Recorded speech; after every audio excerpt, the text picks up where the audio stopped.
For over 100 years, since 1890, Ohio State has been playing the game of college football. Those years have given witness to some of the game's greatest players, greatest coaches, greatest traditions, and most exciting games. Join us now as we count down the most unforgettable men and moments in Ohio State football history. The best of the Scarlet and Gray. Get ready for the Buckeyes' 50 greatest.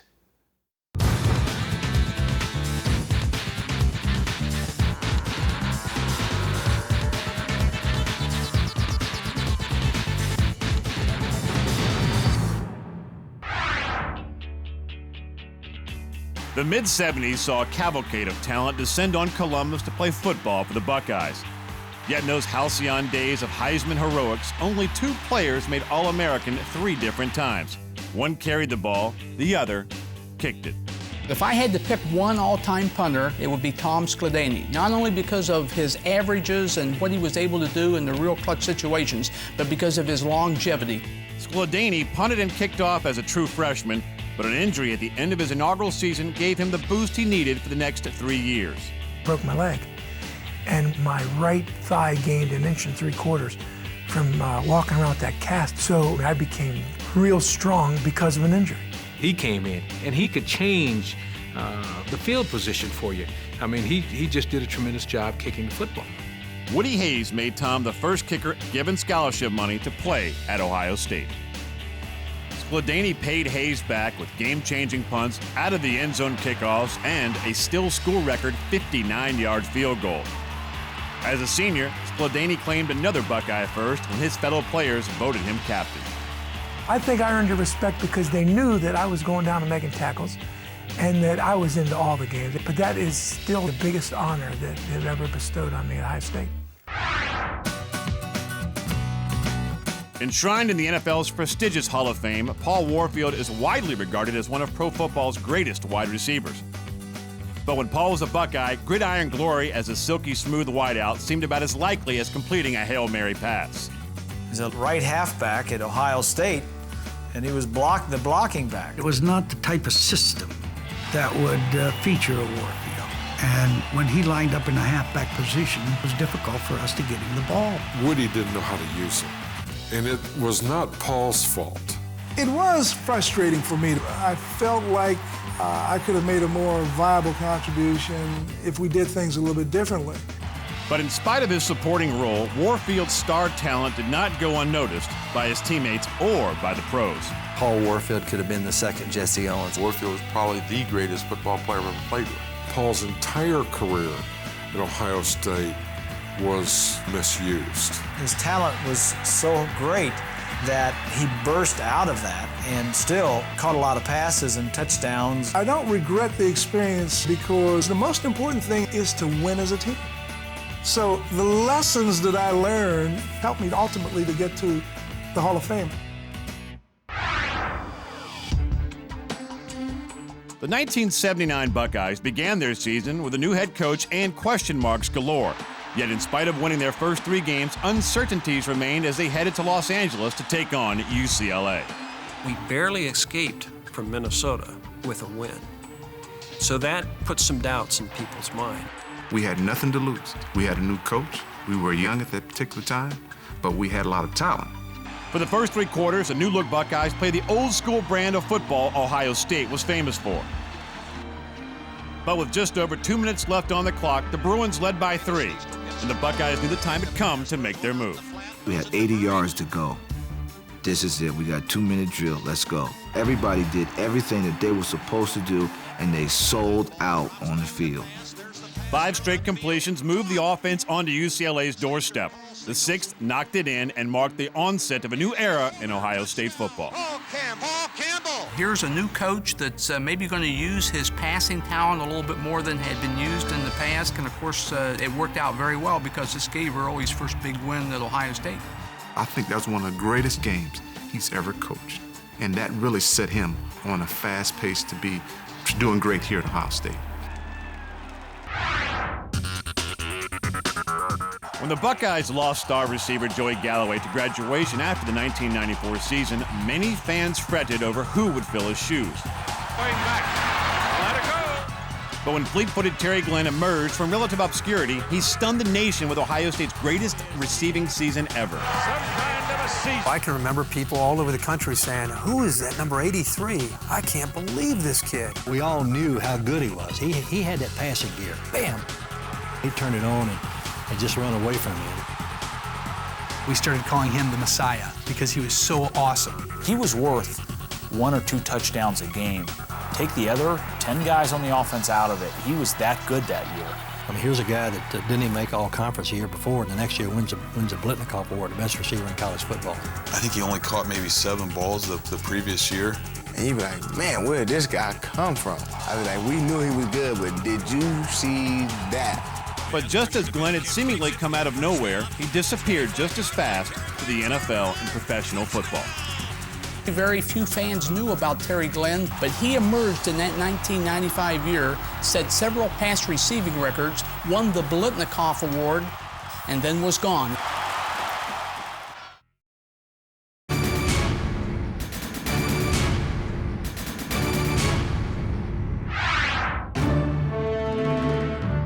When Michigan quarterback Rick Leach plunged across the goal line late in the fourth quarter, the 1975 Buckeyes saw their undefeated and top-ranked season suddenly thrust into serious peril. It was 7-11, 7 minutes and 11 seconds to play, and we're now down 14-7, and we haven't even had a first down since early in the second quarter. When they were up 14-7, I know they thought the game was over because we couldn't buy a first down. And Corny just says, let's all hold hands and I'm going to say a prayer for us to try our very hardest so that we can be proud of ourselves after we play this game. Green's spiritual appeal paid immediate earthly dividends, and 8 plays later, the Buckeyes were in the end zone, the score tied at 14. And now the pressure is on Michigan, because should the game end in a tie, that would put Ohio State in the Rose Bowl, meaning that Michigan would have to go to the Orange Bowl. With time running out, the maize and blue offense had only one option. You knew they were going to pass. They had to pass. Goes back to throw, down the middle, and it is intercepted by Ohio. It's Griffin. Griffin coming back to the 10, to the 5, and he's out of bounds on the 3. Pete Johnson finished the job on the very next play. He's in. Touchdown, Ohio. And the Buckeyes capped one of their greatest and most unlikely comebacks ever.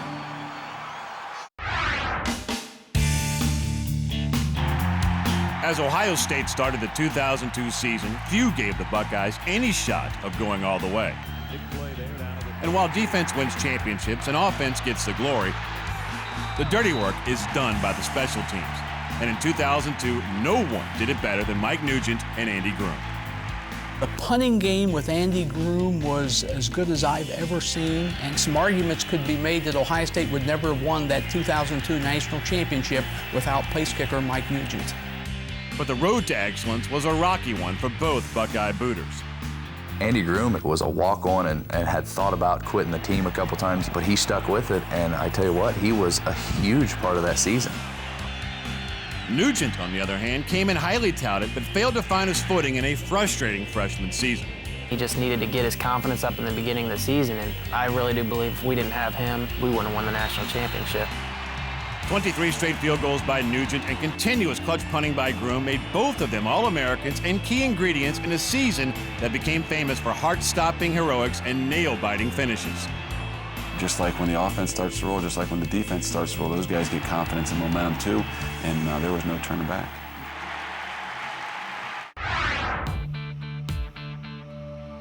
To some, it looks like just one more run into the blocking sled, but for the players, it means a culmination of their careers is close at hand. And when you talk about senior tackle, Buckeye fans know you're talking about tradition. It's that sum total of the tradition, the history, the people, that kind of come together at that one place and time on senior tackle day. You've dropped blood out in this field, you've broken bones out in this field. Hey, now it's your last go-around, it's your last practice. And for some guys, that's their last hit ever, on a football field. So it means a lot. The whole team comes up and gives you a hug. You get to see the coaches for one last time in your last practice during the regular season. It's emotional. The legends would come back and talk about what it was to be a Buckeye, and as you looked around, you could see tears in the guys' eyes. Since 1935, senior tackle has been synonymous with the Michigan game. But when Coach John Wills started the tradition in 1913, the focus was on the players more than the opponent.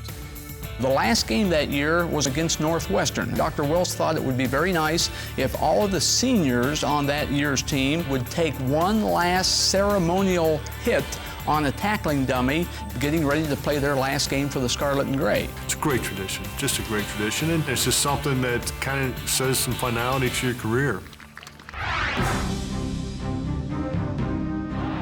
The heart of Woody Hayes' offense was the fullback. And in the late 1960s, the pulse of the attack was one of the best. Jim Otis was an exceptional fullback, not only because of his strong running ability, but also with his blocking ability. The guy would only run north and south. He wasn't going to get tackled going laterally. And I think as an Ohio State fullback, that's what you wanted to have. An All-American in 1969, Jim might be remembered best for his big day against Michigan in 1968. We were number 1 or number 2. They were like number 4. This was a classic game, and we were going to find out who's going to go into the Rose Bowl. In a game for the ages, Otis scored 4 touchdowns as the Buckeyes rolled Big Blue 50-14. Jim was very confident, and Jim performed. Let's face it, Jim was a great performer, but Jim was a different sort. He was just a character. He was a character around the locker room. He was basically a cheerleader. Here's a guy that's a great athlete. Jim was not just a football player, but he was in gymnastics. He could do a lot of things.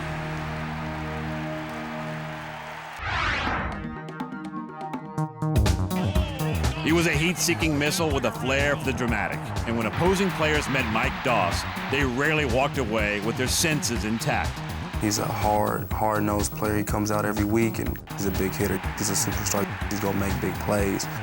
But Doss's biggest impact might have been after the 2001 season, when he stepped to the mic and announced his intention to skip the NFL and stay for his senior season. And I will be returning back to Ohio State. I've been playing football since I was about 8 years old, so I've been the champion on every level. I didn't want to stop in college. He came back very specifically to win a national championship, and he must have known something. He must have seen something internally that this team had some motivation inside them. Coming off a 7-5 season, few shared Doss's vision of impending Buckeye glory. But 11 months after his announcement to stay, Mike was in Tempe and his team was on top. I think Michael Doss electing to come back for his senior year at Ohio State had a big impact upon Ohio State being able to win the national title in 2002 and having such a great season. I just kind of felt that, me being around in my presence and getting those younger guys to believe in a dream and accomplish a goal, and that was to win a national championship.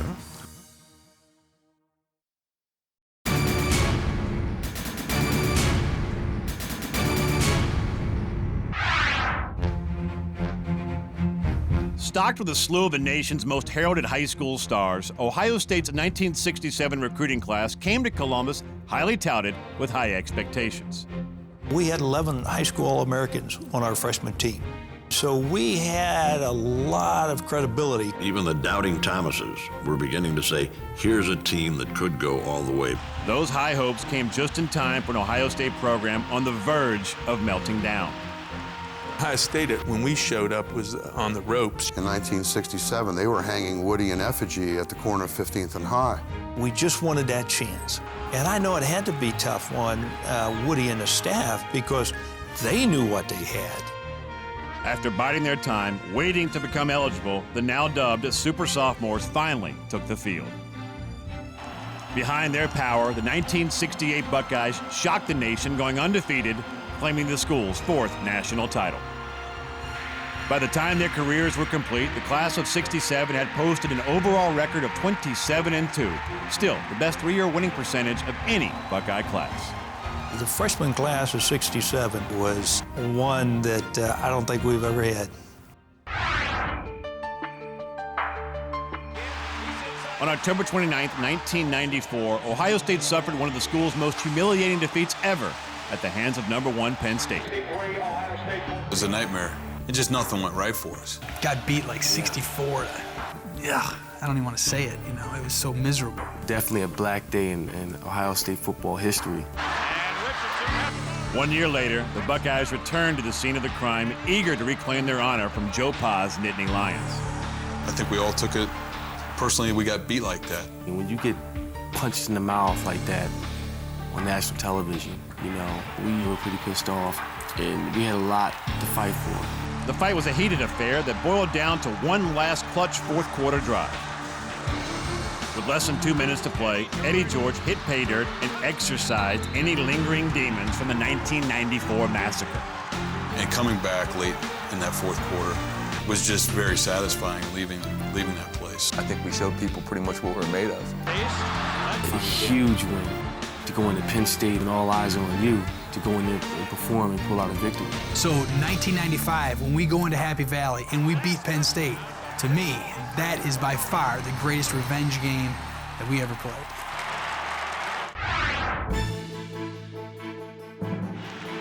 He was the last player given a scholarship in Woody Hayes' famous 1967 recruiting class. But 4 years later, Jim Stillwagon was a two-time All-American, the 1970 team MVP, and the first player ever to win both the Lombardi Award and the Outland Trophy. Jim Stillwagon was just so strong. He's one of the fine defensive players ever in Big Ten football. He could play down, he could play up. You know, he played middle linebacker, played nose man. And he could play them all. He could play them all. And many times he had to. There was nobody any better than him. From 1968 to 1970, the Buckeyes yielded more than 20 points just 6 times in 29 games. In the center of it all was Jim Stillwagon. One of the most intense, scary football player I've ever watched. He was, Jim Stillwagon was unstoppable. Jim Stillwagon just raised havoc in the middle of that line. Jim wasn't real big in terms of height, but physically he was big. He was just a powerful individual. I was fortunate to have people make me play to my fullest and get the best out of me, you know. And that's something I can reflect back now and say, you know, I gave it my best.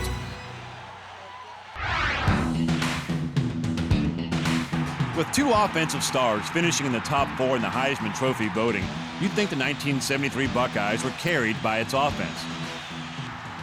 But where the offense was electrifying, the defense was historic.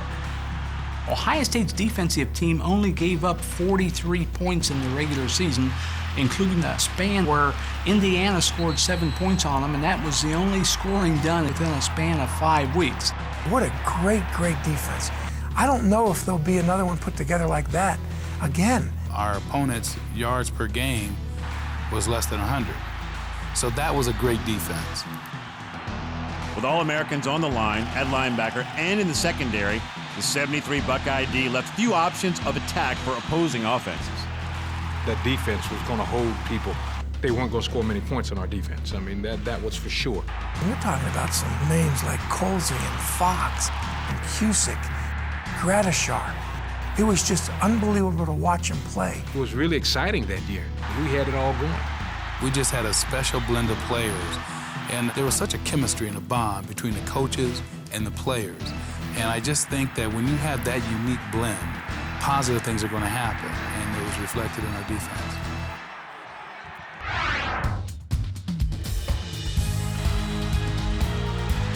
The first half of Ohio State's 1989 game against Big Ten full Minnesota was a nightmare come to life.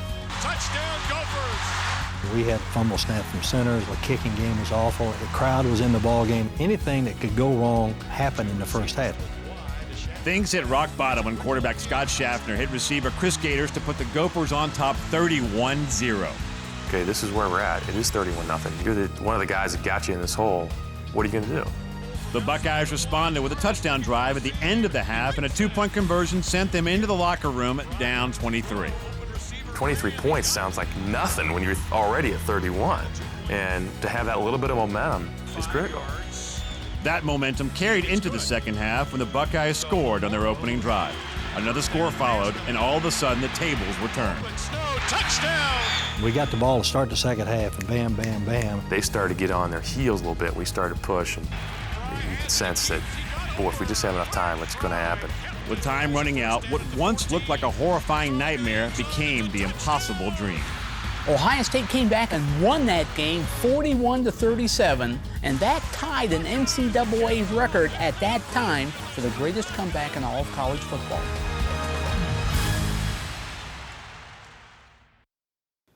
A couple of 3-time All-Americans, 2 major award winners, and a record-tying comeback. It's more than most schools ever have. But for the Buckeyes, it's just scratching the surface. Of course, you can see that and a whole lot more as we continue to count down the very best in Ohio State football next week. For Buckeye Classics, I'm Archie Griffin. See you then.